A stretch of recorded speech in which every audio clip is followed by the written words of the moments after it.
Good morning, everybody.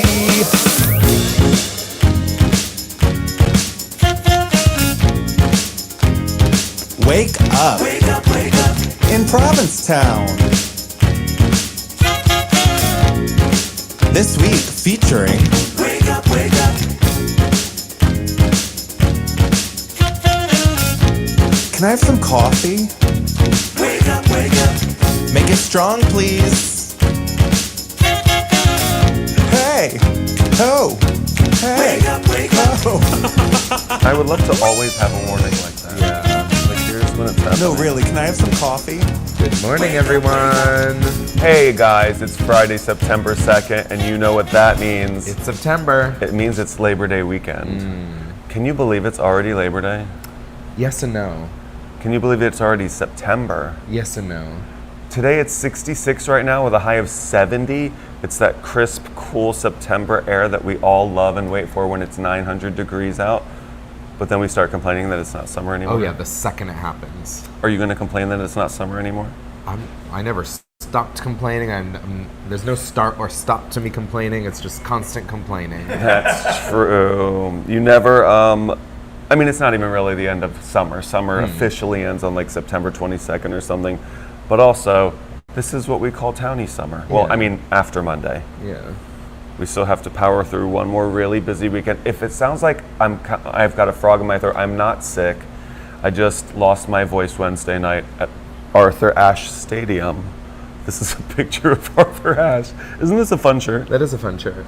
I like got all of the 2022 memorabilia that I could get my hands on because I think it's the last time I'm ever gonna get to see Serena Williams play live Wednesday night. I feel like you should like save it in a Ziploc bag. It might be worth money. All of it. I mean, I got 2 hats, 2 t-shirts, a commemorative plastic cup.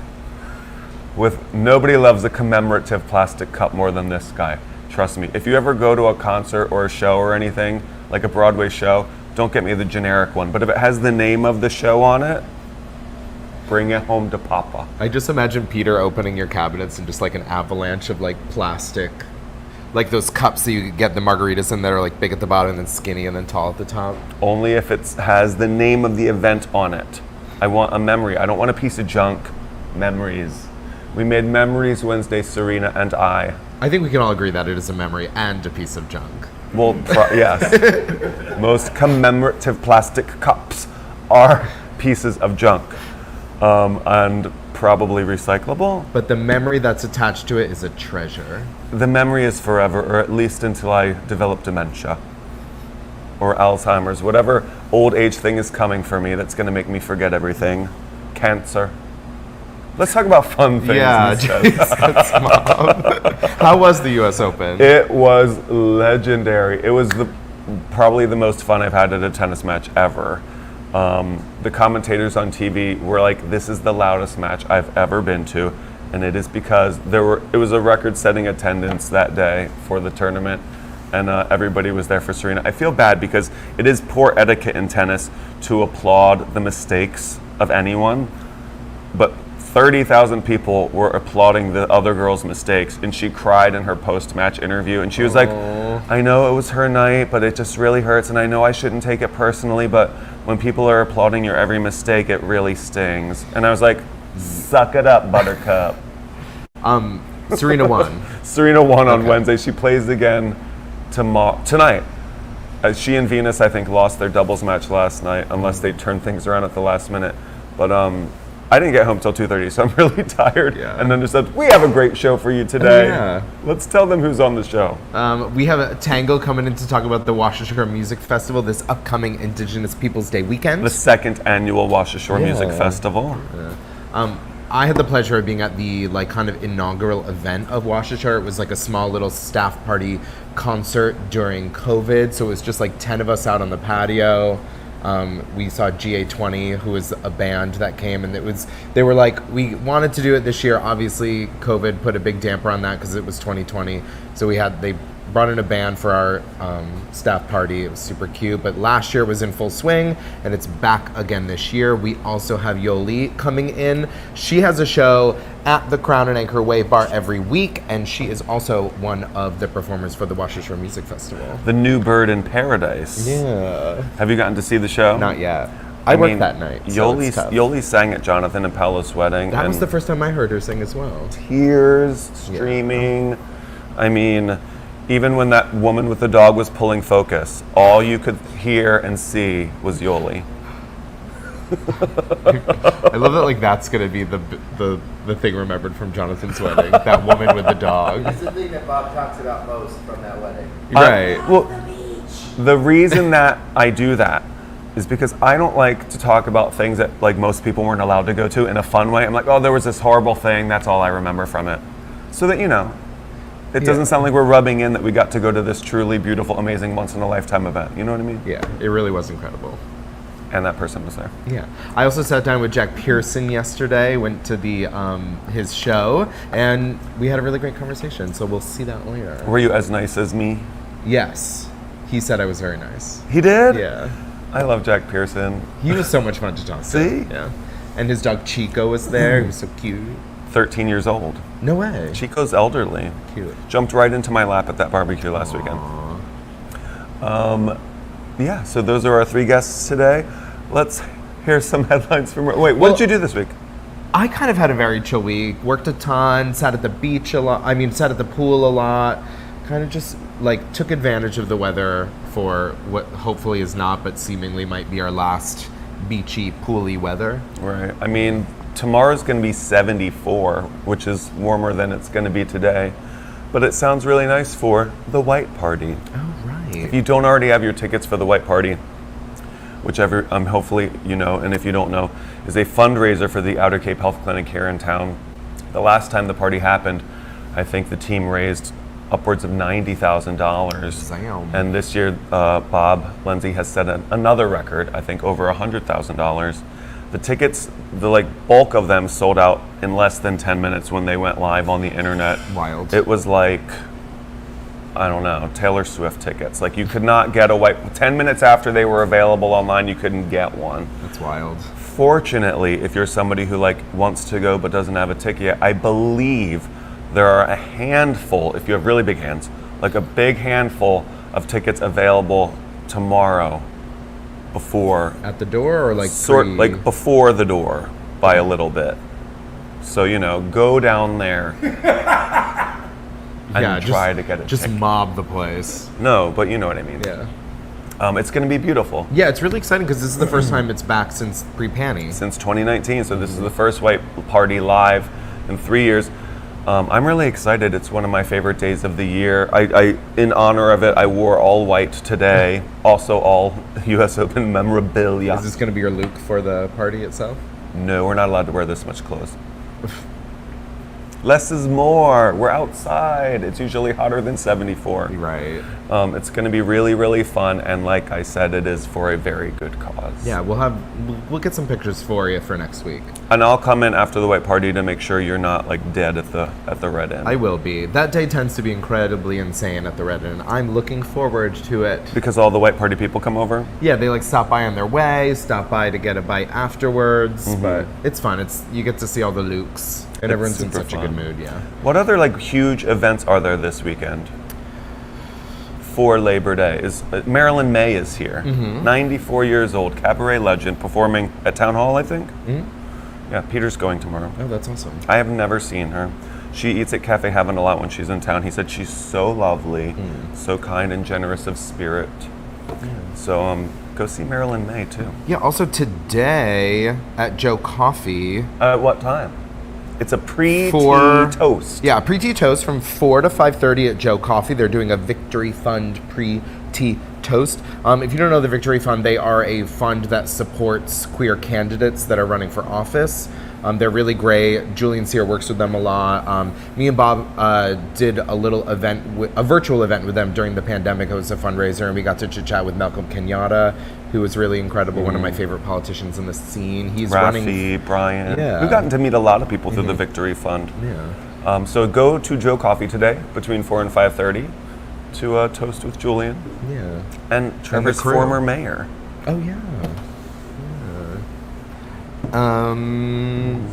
This week was tons of fun at trivia as well at the Provincetown Brewing Company. I hosted it with Benji.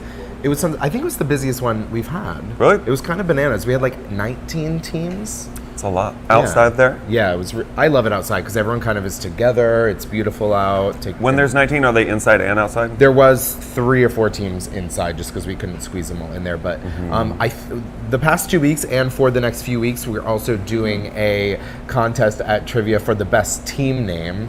Oh, what do they get? They get 2 3-day passes to the Washer Shore Music Festival. Oh, that's really fun. What was the best team name on Monday? Oh my God, I can't remember. Oh no, it was. That's a terrible team name. The first one was Shakira's Accountants.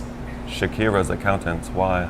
Shakira is, I think, going to jail for a long time for tax evasion. Shakira? Exactly, that Shakira. Her hips don't lie. But her accountants do. Ooh, I hope you guys worked on that one. I can't remember this last team name. Oh, I think it was like, Trust Me, It's a Zit.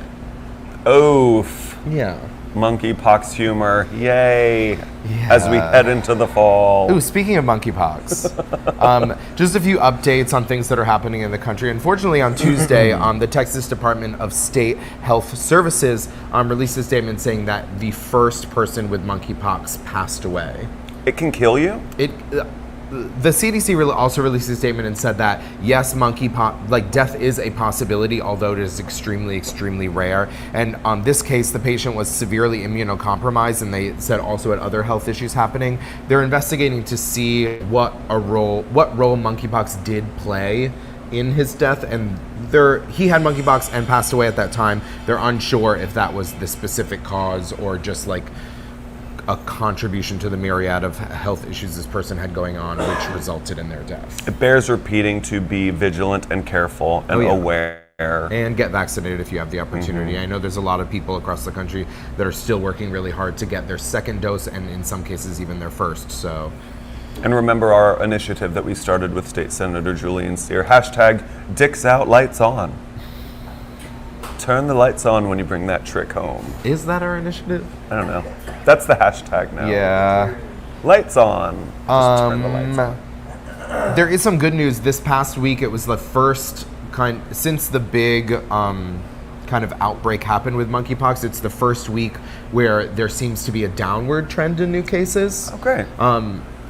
Their officials are optimistic, but they're also cautious because obviously in the next week, hundreds of thousands of college students are going to be moving back to college, and if you went to state school, you know what happens there. So, yeah. What does that mean? Everybody goes to spring break, not just state So, school. like, horny college kids. Are private college kids as horny as state college Yes. kids? I don't think that's actually true. They are. Yeah. But stay vigilant. Keep up the good work. Yeah. Yeah. What about last weekend? So we did our show. Yeah. And then Friday night, something happened.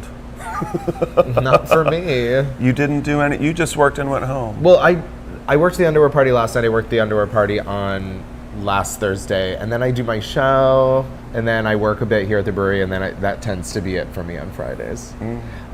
Tonight there is a bike jockstrap ride here at the Provincetown Brewing Company. It leaves from 7:30. That's today? I thought that was last week. No, it's the second. It's the second, right? Today is the second. Tis the second. It's going to happen tonight, and then come back here for a little dance party. Fun. Yeah, that's going to be a lot of fun. I think I'm going to try and make it for that one. You should. Don't you have to work? Or you work during the day? I here? work during the day. Ah. Yeah, but that's going to be a lot of fun. Speaking of Malcolm Kenyatta, they just announced a coalition of LGBTQ plus grassroots activists, campaign professionals, allies, and elected officials. They announced today that they created a political action committee dedicated to LGBTQ plus rights. This is the first of its kind, and Malcolm Kenyatta is going to serve as the chair for that. I love Malcolm. Yeah, he's really incredible. He's quoted as, "We're filling a gap and creating something that doesn't exist right now in terms of an entity that is completely focused on creating aggressive political campaigns going after these beatable bigots who are trying to take away our freedoms as LGBTQ plus folks and take away the right to choose on a number of different fronts." So that's really exciting. I'm surprised that this is the first of its kind, but I hope that it's really successful, especially considering the money and power that gay people have and is on display in Provincetown.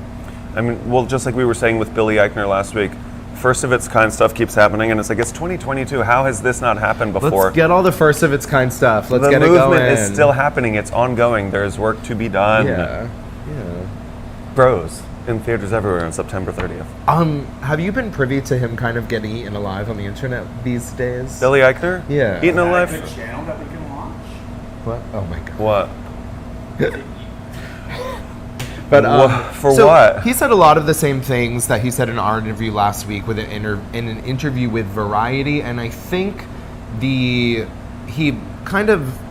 my take on it is that he misspoke. I understand his kind of intention after speaking with him on and off camera last week, but I do think that the way he said it, leaves room for people to take it in a bad way. Basically, he said the same thing where it's like, this is a landmark movie. This is the first gay rom-com made by a major motion picture studio. It's the first of its kind, having an all queer cast. And when he spoke about it, he said this is getting a theatrical release. It's not some straight to streaming thing that's easily forgotten. And I think people took that as a dig against other movies that have been made and kind of diminished their successes, like Fire Island that came out a few months ago that was straight to streaming on Hulu. But also, like, there are extremely well-respected movies that are going straight to streaming just because of the way COVID changed the movie industry. Did he, direct, He is that didn't. a verbatim quote, direct to streaming, or did he say direct to video? Because I think he might be making fun of those the cheapos. I don't think he was Fire Island wasn't like a cheapo stupid thing. Well, he did say straight to streaming that are straight to easily streaming. forgotten or something like that. And I don't think that. I think he was trying to celebrate the success of this and demonstrate what a great thing this is. And I think in the process kind of made it seem like he was shaming other things. And he's released a statement being like, that was not my intention at all. Yeah, no. Yeah. I don't think that's what he meant. Yeah. Other Billy Eichner news last weekend was the VMAs. Did he win something? He presented. He introduced Panic at the Disco, and he used his speech to not only promote his movie but also speak out against homophobic Supreme Court justices. He specifically spoke about Clarence Thomas and his basically his letter after they overturned Roe v. Wade, stating that it was his intention to overturn things like marriage equality, and he was kind of saying let's support my movie to show this is what the American people want. The American people support queer issues, queer rights. Did you read that article in the Washington Post yesterday? No, which one? Where it was the real world is Provincetown. What do you mean? People out here, all these Republicans are getting it wrong. What people really want is an inclusive, this is what the world should be. Thank you, Washington Post. Yeah, I think that is true. I think the majority of people are trying to live their lives and be as happy as they can while allowing the people around them to live their lives and be as happy as they can without hurting each other. And I feel like there's Republican talking points are kind of making up the idea that the people that they kind of pose as villains, queer people, immigrants, people of color, they're creating this, they're villainizing them when there is no, when they say they're turning kids gay, what it really is we are creating an environment which allows people to be who they are, which is often queer. You know what I mean? We're out here loving each other and supporting our own community and trying to make the world a better place. If you want to villainize me for that, go right for it. Yeah, and also, fuck you. Other fun queer things that happened at the VMA, actress turned musician Dove Cameron.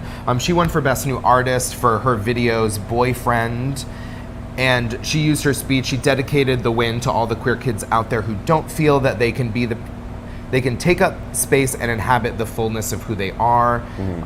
She is a queer person, and it was her videos Boyfriend and Breakfast, which are overtly queer in their lyrics and their music videos.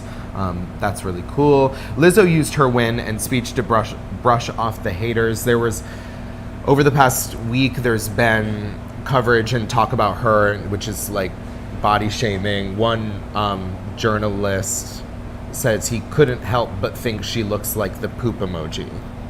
Was it Paul Sullivan? No, it was not. But she used her speech and referenced the Nicki Minaj of, I think that was 2012, where she called out Miley Cyrus. Nicki Minaj called out Miley Cyrus? Yeah, do you remember? She's like, these people got a lot of shit to say about me in the press. Miley, what's good? Oh. She referenced that and then immediately was like, no, I'm not going to give them any time or talk. Because I'm winning, ho. I love that. Yeah. Put that on a t-shirt. She also said, you know what? I'm not going to say nothing. They'd be like, Lizzo, why don't you clap back? Why don't you clap back? Because, bitch, I'm winning, ho. Good for her. Yeah. Also, there was like... As she like shakes a trophy. Yeah. She looked really incredible. She wore this, I think it was Jean Paul Gaultier. I'm not positive, but it was like this huge flowing dress, and it was really cool. I think it's incredible when any woman, but specifically a larger woman's like chooses to take up as much space as she wants.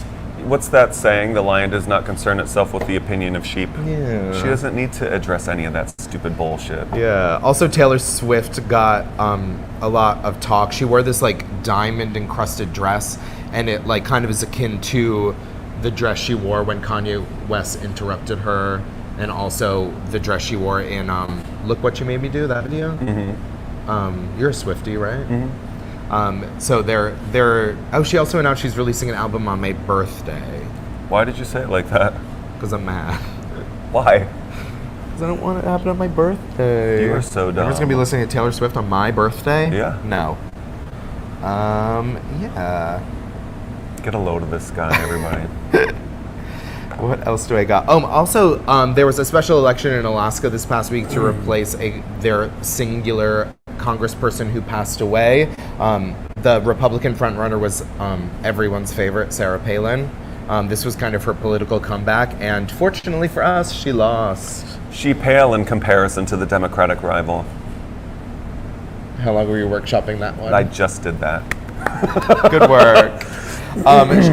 So it's Democrat Mary Peltola. She is the first Alaskan Native in Congress. And so there's a political pundit, I guess you would call them, that I really love on Instagram and TikTok. Her name is Polly, and her handle is The Pocket Report. She's tons of fun. Watch her. Polly don't want a cracker. Polly want a native. Okay, that's enough. No?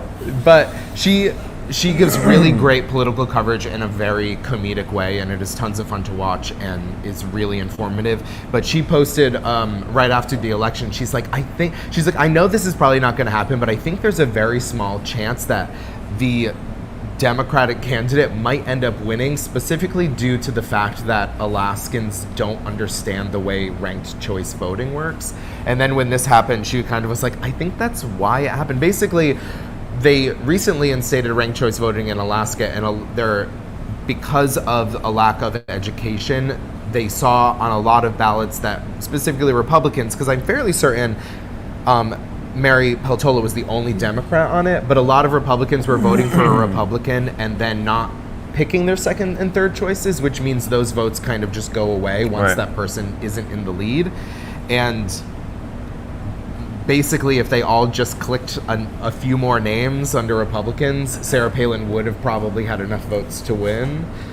But, I mean, isn't that exactly a point why these people shouldn't be picking the people who are in office? Sorry, not sorry. Let's implement ranked choice everywhere, nationwide. I mean, let's implement ranked choice voting nationwide and also educate people on it so that they can use their votes wisely. Sure, but educate people on lots of things that people don't want to be educated. I mean, people have to choose to want to know things. That is very, very true. I know we forgot to talk about this at the U.S. Open. Did you see Beyonce there? I did not see. I saw Gladys Knight was in the audience the night that I was there. That's awesome. It was awesome. Mm-hmm. And like the first night that Serena played, it was like Bill Clinton, Seal, Hugh Jackman, like Anna Wintour in the players box. Oh, that's so fun. Everybody was there. Bob Keery was there. I was on TV. No way. Both days they I'm a rowdy participant. Were you getting everyone to boo the other players' mistakes? No! I don't do that. I don't do the things that are in poor taste. I don't have bad manners. So no. Where was Beyonce sitting? Was she near box 125? Doubt it. Right. So an image went viral on when a Twitter user posted it and was like, "Oh my God, Beyonce's at the U.S. Open," which seems super plausible. She's very friendly with Serena. Serena's appeared in Beyonce's music videos before, and if you look at the picture, that looks like Beyonce, but it was actually actress Laverne Cox, which I think is so cool. Go ahead, Laverne, getting confused for Beyonce. Well, that's what someone actually, so someone posted this, Laverne Cox actually was like, "That's actually me." And someone then tweeted, "A second biggest winner tonight, Laverne Cox, who was mistaken for Beyonce all night," which is a career highlight for literally anyone, which is so true. And she retweeted that with the, being like, "Absolutely, this was a win. I loved that." Yeah. Oh wait, while we're talking about the US Open, Andrew, do you have that 10-second video? Watch this, guys. I have to tell you about this real quick.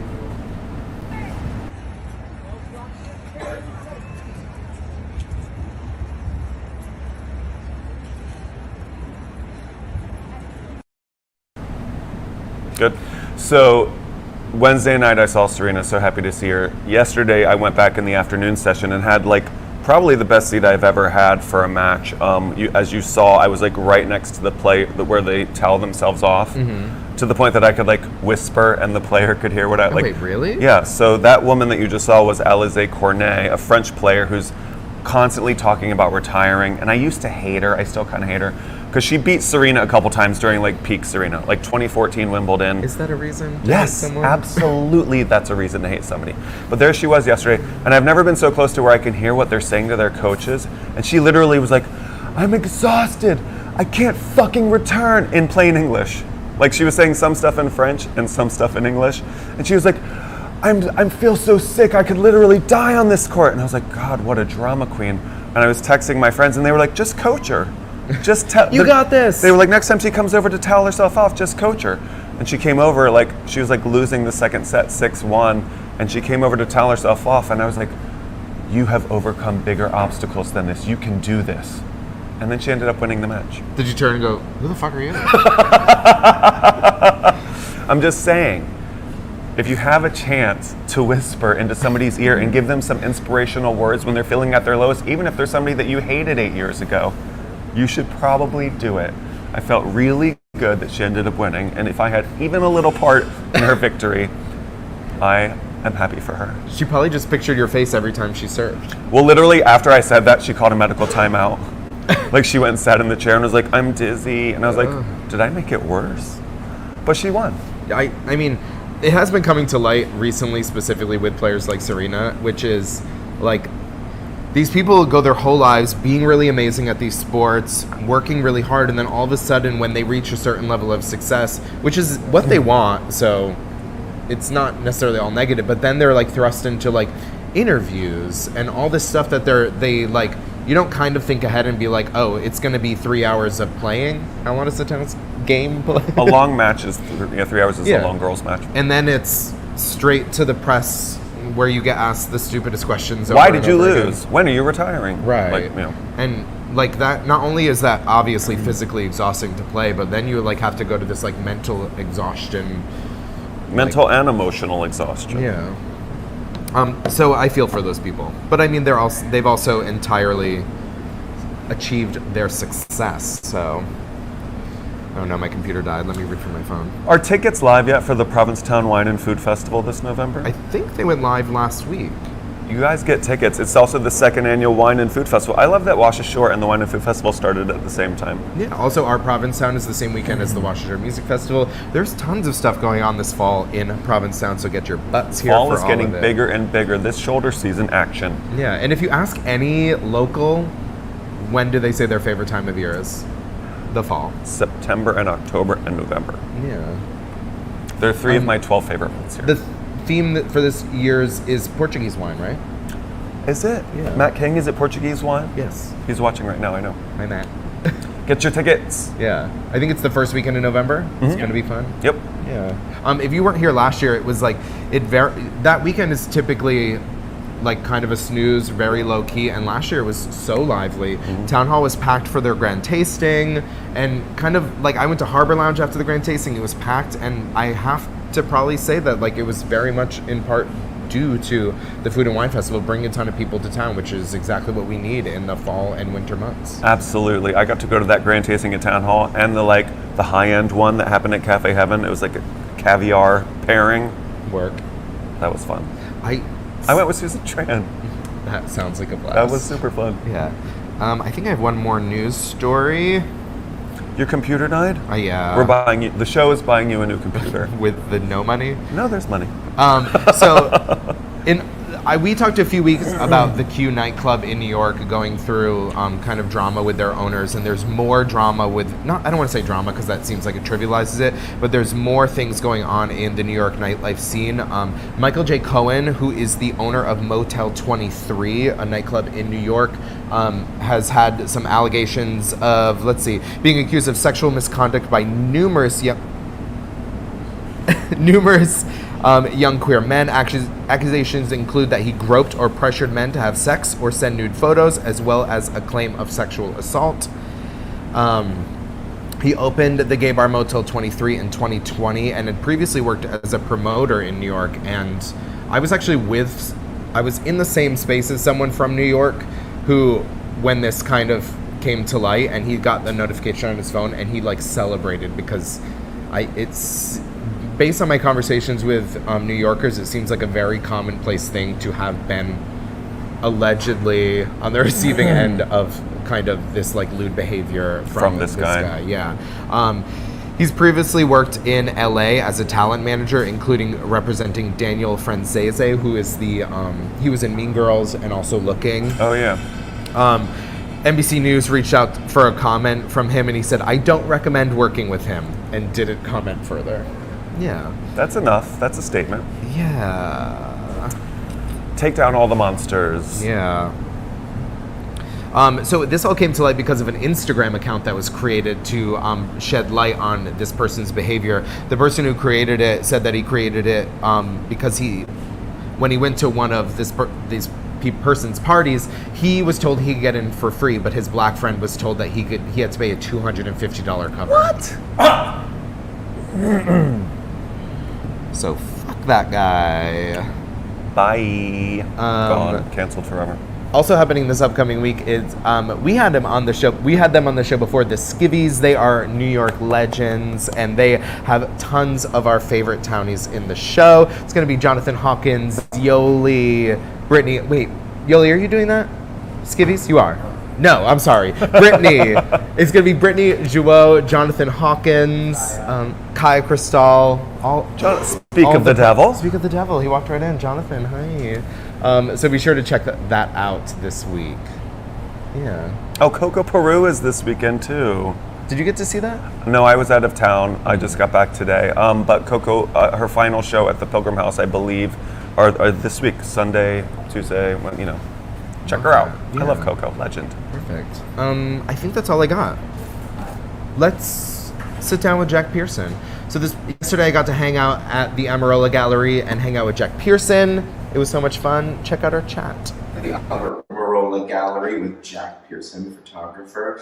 Thanks so much for getting together with us today. Of course, thanks for having me. Of course. This is a really special show. It marks your 30th anniversary here at the Albert Amarola Gallery. Exactly, 1992, I believe, was the first show.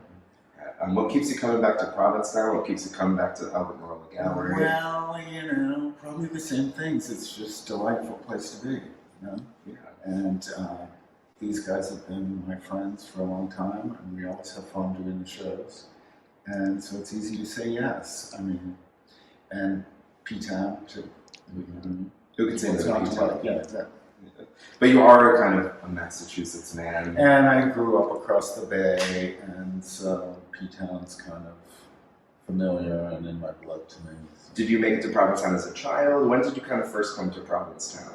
Probably as a child, but not consistently, because we were in a beach town already. Yeah. But be an outing one Sunday a summer, and it was more to go out on the dunes, like with four-wheel drives. At that point. And I wasn't thrilled about it because when I was young, there was a serial killer here. And you would read about it in Life magazine and see the picture of the graves in the dunes. And I was like, why are we going there? Like when I would see the sign that says like "Welcome to Provincetown," like, I was a very scared child. So, Now you're like, oh, P-Town charm. and when I came back as a college student in 1980, I was all about the serial killer. Yeah. I got the book and went to all the places, and one of them worked here and one of them worked here. And we did the serial killer tour of P-Town and something like that. Then you made it over to Boston. You attended Mass Art. Yes, I actually came in 1980 after my first year at Mass Art. So while you were at Mass Art, you didn't only do photography, you did performance. Yeah, I kind of fell into the performance department at Mass Art, and I'm not really a performer, but I was sort of like, I wanted to do graphic design, which I didn't realize was such a square profession. Right. Because the graphic design I liked was for Talking Heads, Blondie, punk rock, like that. But you don't get to just do that. Yeah. They're having to make logos and things like that. So it was easier to fall into the performance department and make posters for wacky performance art things. And I would produce shows, and sometimes I was on stage, but I wasn't really a person that needed to perform. Well, there's one thing you can't put in a box, and that's performance art. Yeah, right? exactly. There's no balance on that one. Exactly, but it opened me to, it was performance / I would say conceptual art. It opened up the possibilities for art to be more than just painting, or just printmaking, or just ceramics. People might think of you as first and foremost a photographer, but you also do collage art, assemblages, things like that. When you receive inspiration, what kind of informs your decision as to what the final product might end up looking like, what medium you want to go through? It's just the kind of whatever materials are in front of me. I tend to be I think even in this show you'll see there's the spirit of a collector as well as an artist in this work. So a pile of stuff to me is an invitation to try to make something out of it. A pile of photographs, I'm like, oh, this one looks good. Same thing with a pile of letters. I'll just start to. So there is and I like little bits of things next to each other. Kind of what it took me 30 years to figure out is if I'm skilled at anything, it's putting things next to each other. It's a good skill to have.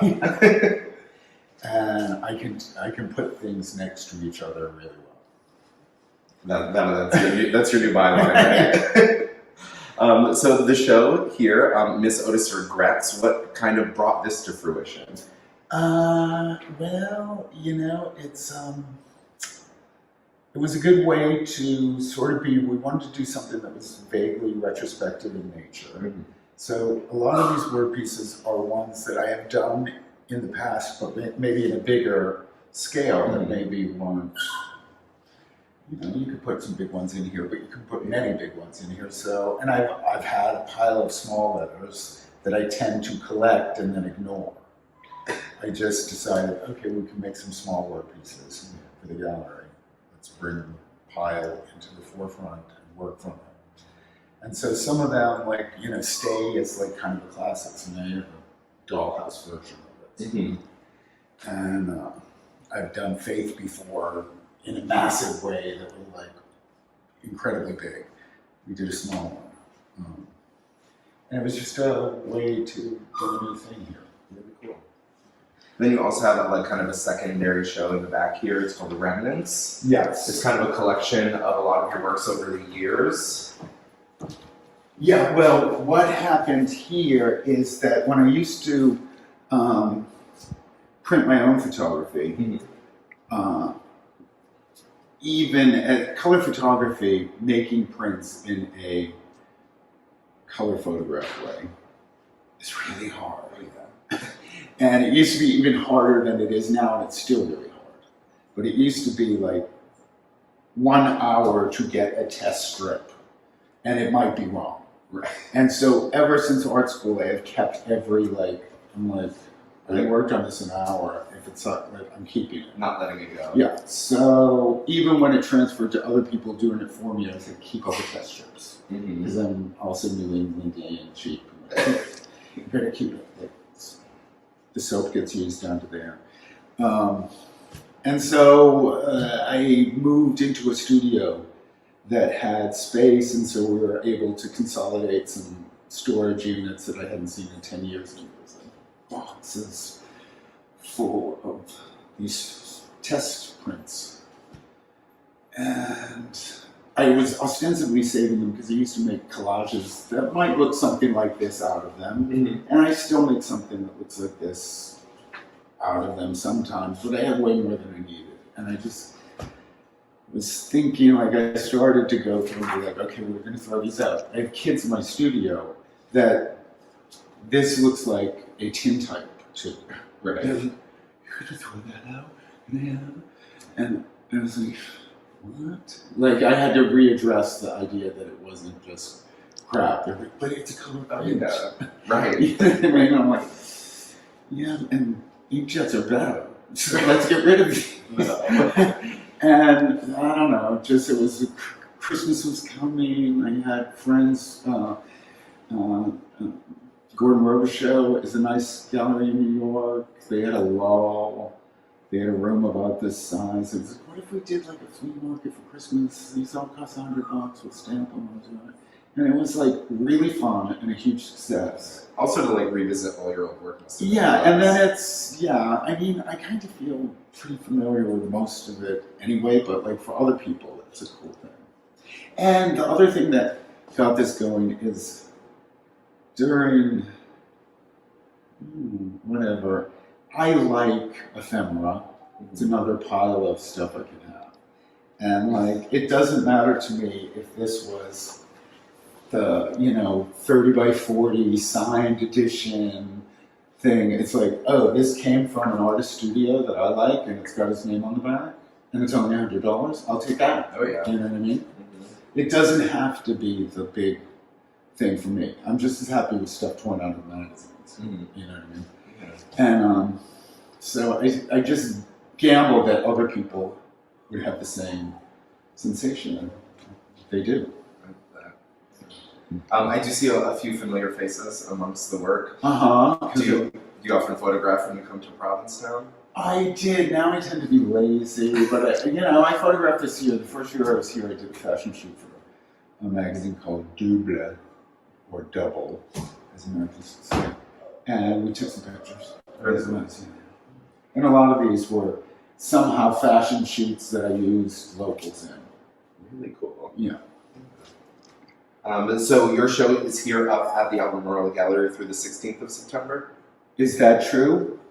Yes. 14th, I'm sorry. The 14th of September. You can come and check out the show Remnants and also Miss Otis Regrets here at the Albemarle Gallery. Thank you so much for chatting with me today, Jack. Oh, of course, thanks for including me in your show.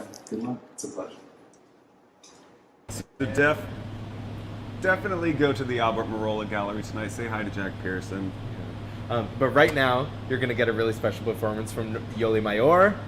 She is the new bird in paradise. You can check out her show at the Crown in the Wave Bar. Take it away.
Escape with you.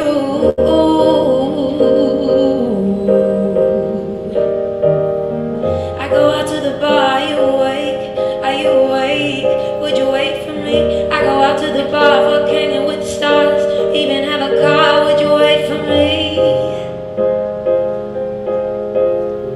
All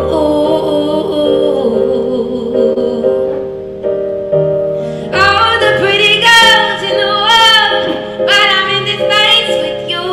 Calling up the lines I can't define. My fire will fade with you. My heartache will stay with you. Escape with you.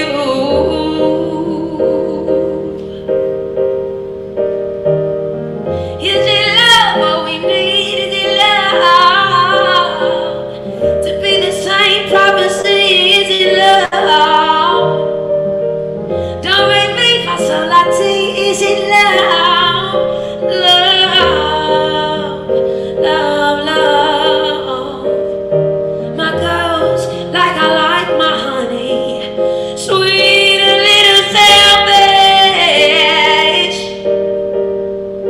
I like my women like I like my money, green and little jealous. Oh, I'm a beautiful red, I'm a colorful mess, but I'm funny. Oh, I'm a heartbreak bed with a stone cold neck. I'm so charming. All the pretty girls in the world, but I'm in this space with you. Calling on the lines I can't define. My fire was played with you. Thank you. Wow. Thank you so much, Yoli. Thank you for having me. Of course, You have thanks to for being scream here. for me. I can't scream. Oh, are we screaming? yes. I mean, that deserved a scream. Please welcome Tangle. Hi. Baby, good morning. Thank you for having me. How are you? I'm so excited to be here with you. This is a wake up first, having an interview guest on our left. I know. Yeah. I'm really excited. Thank you again for coming in. We're going to talk about the Washington Shore Music Festival, which you are running. Yeah, What's your official title? My official title is Executive Director and one of the partners with the incredible team that we've got owning and putting this together. Jonathan Hawkins, Chris Hartley, Trevor Pittenger, Eric Borg. It's really an incredible team putting on an event that I am like so excited and passionate about. It's really been making me live. Oh yeah. I had the pleasure of making it to a good amount of the performances last year. One of the people that my favorite person that I got to catch was Sienna Liggins. Yeah. She's going to be back this year. Sienna is coming back this year. We're really excited. Okay, a little news. We're putting her on the main stage this year at the Crown, night 1. So everybody needs to get there Friday night to love see that. this. Yeah. She, like, watching her performance, like, I've never seen someone really take the crowd and been like, okay, I'm gonna bring your energy so high up.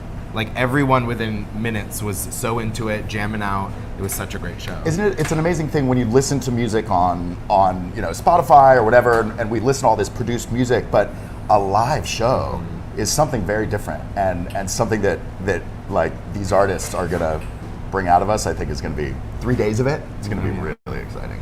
So what was kind of like the impetus, the kind of inspiration for bringing an event like Wash Ashore to Provincetown? You know, there's a few things. I think one is it's a 3-day multi-venue genre-bending queer music festival, and if you look around, there really aren't any, if many, queer music festivals. There's a lot of pride celebrations, which are wonderful and do incredible work, but I think relegating the celebration of the power of queer music and expression to pride, we're everywhere, Queen. Like, we're everywhere, and we are all types of music, we are all types of people. So I think bringing that to a place like Provincetown, which has been a place where rebels and freaks and artists have come and thrived, it's the right place to bring this together and do something big that the world can see. The other side of it is that a town like Provincetown needs the work of diversity and inclusion and affordability and access.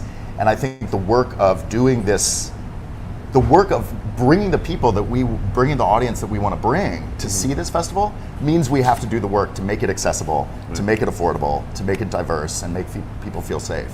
So it kind of, in all the ways, it really is a lot of the work that I personally aim to do, and I think a lot of the work that you guys are talking about doing in town. Yeah, one of the coolest things I noticed about last year's festival is I think it was Sunday night, Kaya Cristal had an hour show, Boy Radio had an hour show, and then Vincent closed out the night, and I was like, I think this is probably the first time in Provincetown history that we had 3 super incredible Black performers on the stage doing their own show for an hour. Yeah, it's incredible, and I hope that creates space for inclusion for Black people and people of color and trans people and queer people who are a community of others. You know, like we've really been asking ourselves, what does queer mean? You know, it's a queer music festival, so we should probably know what that means. And as I'm finding that it's queerness is a broad term, and it needs to be, because it's about not subscribing to the binaries of gender, not subscribing to the binaries of sexuality or normative social constructs. It's about being other. So I can't begin to define for someone what queerness means to them, but I am finding a thread through, as I'm listening to all this music, of, you know, there is a cost, there's a price to pay for breaking social norms and breaking binary constructs. There's a cost. There's ostracization from your family, from community, there's bullying, there's violence. It's fatal. Sometimes the cost is fatal. But on any end of this, as queer people, we have all paid that price. Like, we have all been through this. And so when I'm listening to these incredible musicians that we're finding and booking for the lineup, the themes vary, what they're talking about varies, but the common thread is survival and endurance through the price that we have all had to pay. And so bringing all these queer people together to express this through powerful music and express this through our community and listen to it, it's just like, it brings me to tears on a daily basis every time I listen. Are there any performers that you've got coming that are just like standouts for you personally? Oh my gosh, I'm kind of like falling in love with everybody. Yeah. Z Machine is blowing my mind. He's from LA, but he has history here in Provincetown. He spent a summer here doing a show with Ryan Landry. He went to college with Kaya. And sent me a picture recently of them in college. Kaya, sorry, I might be outing this picture. We'll get it for next week. Z is incredible. Christine has been a fixture in Provincetown for a long time, but Christine has assembled a full band, a 7-piece band. And Really? so we're bringing Christine up to headline again on night 1, so get here on Friday. So excited. With the full band. Sienna, the next wave of announcements is like mind-blowing. So that's going to come out in the next couple weeks. How can people follow, stay abreast? Please follow us. We're on Instagram at Washashore Fest. Most of our communications are going out through there. Please follow and share. Please come to the festival, but follow and share, because getting the word out about a festival like this is a lot of work, and it's a community effort, so doing it together is really important. Follow us there. Tickets can be found on our website at washashorefestival.com. Also on the website is a Spotify playlist of everyone who's in our lineup, but also all of these incredible musicians we've been researching. So go listen to these folks, learn their songs, like learn the words before you get here to sing along with them. And if you're in town, look for coasters and flyers, because that QR code is to discount tickets. So here, honey. We love that. Yes. We're also giving away Townie discount tickets for $100, very discounted, for 3 days, tonight at the Firehouse from 4 p.m. to 7 p.m. Oh, killer. Excellent. Yeah. That's super exciting. Yeah. Sorry, I'm blanking. It's too early. It's early, I know it goes. You also need volunteers, correct? We do need volunteers. Yeah, we're going to have a load-in the week before. So this is October 7th, 8th, and 9th, Indigenous Peoples Day weekend. That's a Friday, Saturday, and Sunday. Many people are off on that Monday, so that gives you time to get home. we'll be loading in the whole week before. So if you're available and want to volunteer, we'll start announcing a program to do that so you can get free tickets and help us build this show. And you keep saying main stage, that's the Crown and Anchor at the Paramount? 3 venues. So yeah, we've got Provincetown Brewing Company. We're going to build a stage right there. And that is going to be programmed opposite Red Room. So these are our kind of 2 side stages. And then Red Room, which is on Commercial Street. And then everybody goes to the Crown at the Paramount, which will be our main stage to end each night. And then there'll be a DJ set every night. Excellent. Yeah. Is that going to be local DJs, or we have people coming in for it? Both. I love Both. that. Yeah, this is all about blending local and national. Like, this is not just, it's like,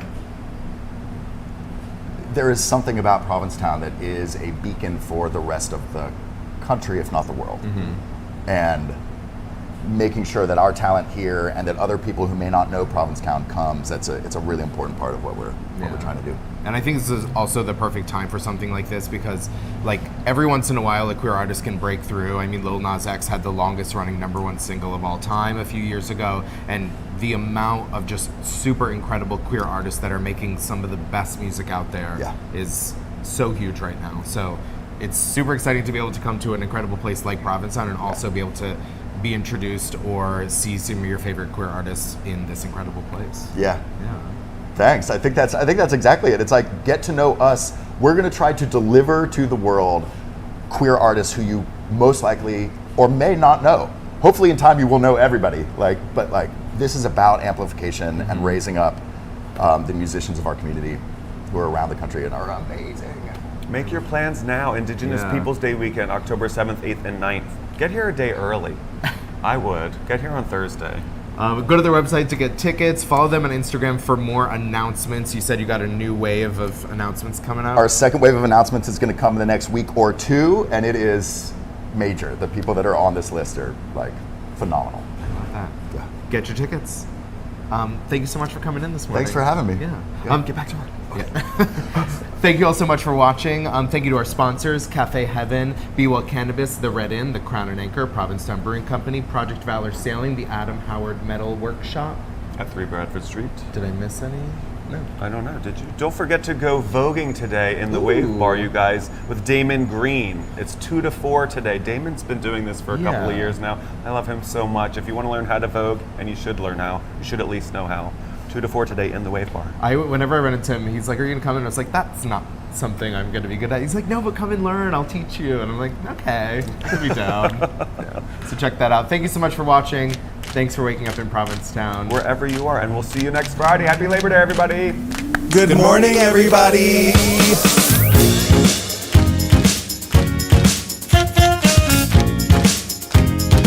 Wake up. Wake up, wake up. In Provincetown.